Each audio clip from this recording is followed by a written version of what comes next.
Why wouldn't you want to replicate that on your baseboards? I try to be as open-minded and as objective as possible. But these are 5 white paint colors that I have a lot of trouble recommending for trim and baseboards. This is the Paint People, where we talk about all things painting and decorating. Normally, we spend our time discussing colors that you should use in your upcoming projects. I hardly ever do the opposite and recommend colors that you should try to avoid in your process, but I thought it would be a good idea this time, so hopefully you can avoid some potential mishaps. Today's focus is on colors for your trim, which includes your baseboards, your doors and window frames, all that stuff that either outlines openings in your home or they outline the floors of your home that are normally painted with some form of off-white. That's not a rule. Of course, you can use any color you want on the trim, but more often than not, we see a default choice of being some form of white. This leads me to our first color, called Aspen White. And with a name like that, it sounds like a wonderful choice for your trim. The snowy mountains of Aspen, Colorado? Why wouldn't you want to replicate that on your baseboards? I'll tell you why. Because Aspen White isn't very white at all. Even though it has a very high LRV of 89, it's a really bright color, but it's actually closer to a pale yellow rather than white. And not just any yellow, no, it's a greeny yellow that is not ideal when you're looking for a white paint color. And when you factor in a lot of us having cooler interior lighting, that yellow really becomes a fluorescent green in a lot of cases. Just to hammer this point home, here's Aspen White next to Simply White, which also has a yellow undertone that some people are concerned about, but when you see them side by side, Simply White looks white. The point is, if you're looking for a white paint color for your trim, Aspen White is not the way to go. Up next, we have another white paint color that is admittedly a more pleasant overall color, but a bit too dark to come across as white. We have Navajo White, which is much closer to a warm grayish and not quite a white. What you have here is a nice sense of balance with Navajo White, and I do enjoy the color on its own, but again, it's being advertised as a white paint color, but it's not.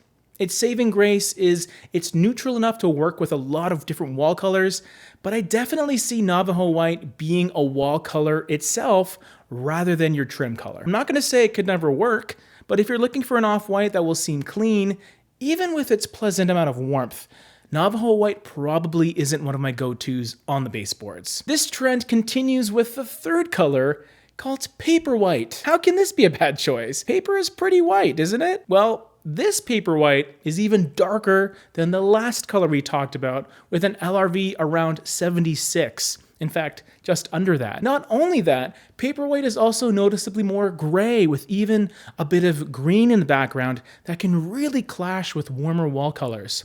I've used Paper White plenty in the past, but almost exclusively on the walls rather than the trim. And I expect that to be the case going forward because of how much warmth we're starting to see in all of these color palettes coming out that are becoming popular. There's nothing wrong with going a bit gray on the trim, but it'll look very questionable if you're using a warm brown on your walls and then you accompany it with a light gray-green on your baseboards. Very polarizing. Just another example of something that you might think to be white, but really isn't, even though it's still kind of neutral. Now, my last 2 colors are some of the most popular white trim colors, and I put them on this list for slightly different reasons. My choices may shock you. The second last color I want to bring to your attention is white. This is a confusing one for a few reasons, mainly because of the changes that we've seen in the actual color known as Benjamin Moore white. I know in my area, there was a time that when you ordered a gallon of white paint,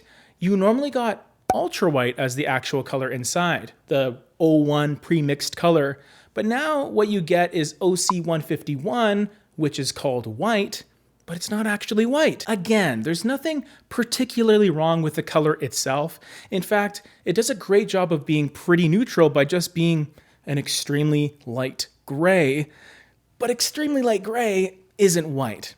It has an LRV of 85, and there's colors even on this list that are lighter and brighter than that.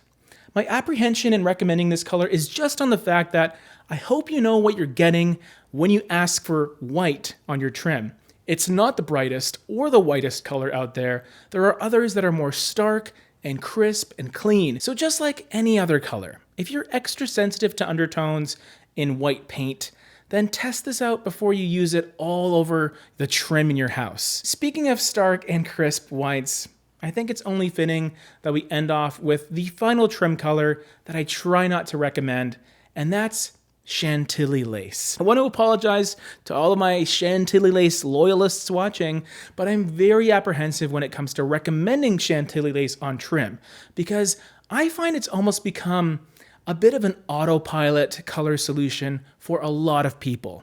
Just because it's pretty much the brightest white you can get in Benjamin Moore paint, it's just the automatic default that people assume is the one and only option. It's not.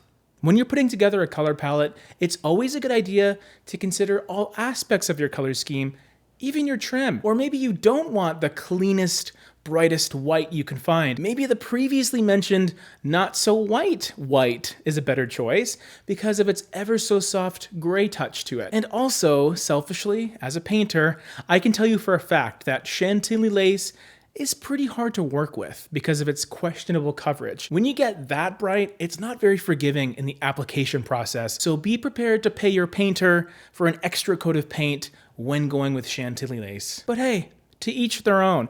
These are not hard and fast rules of the colors you should never use under any circumstance, but I just wanted you to be aware of not only some colors that are labeled as white that really shouldn't be, but also provide you some food for thought on why that mega popular white that everyone seems to be using may not be the one you should use for your project.